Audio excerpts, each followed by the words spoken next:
अंत में मल्हारराव होलकर की ड्यूटी लगाई कि मैंने आपको शंका की दृष्टि से देखा, यदि मैं आपका कहना मानता तो ये मराठे आज इस पानीपत में आकर नहीं फंसते। 1 महीने तक फंसे रहे। उसके बाद मल्हारराव की ड्यूटी लगाई कि आप मेरी इज्जत रख लीजिए, मैं इन मराठा महिलाओं को तीर्थ यात्रा करने के बहाने लाया हूं, आप इनको सुरक्षित निकाल कर ले जाना। अंत में युद्ध हुआ और जैसा है देखा गया है, उसमें कुछ 2000 पठानों को गलती थी मराठों की अपनी सेना में भर्ती कर लिया था, इसलिए कि वो अब्दाली से नाराज होकर के आए थे।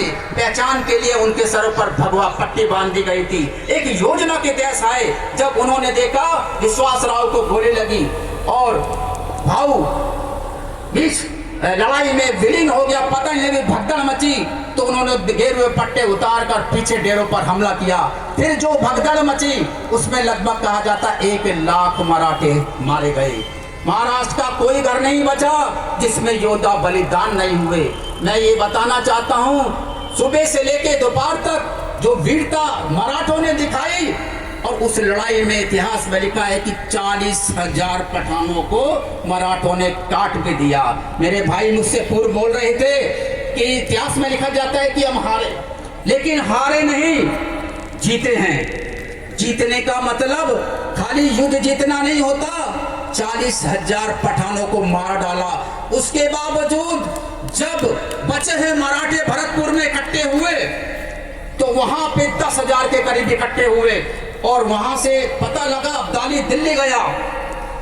2-3 मार्च के महीने में उसे लगा कि 40,000 की फिर मराठा की फौज आ रही है। उसने कहा कि अब शायद मेरा बचना मुश्किल है।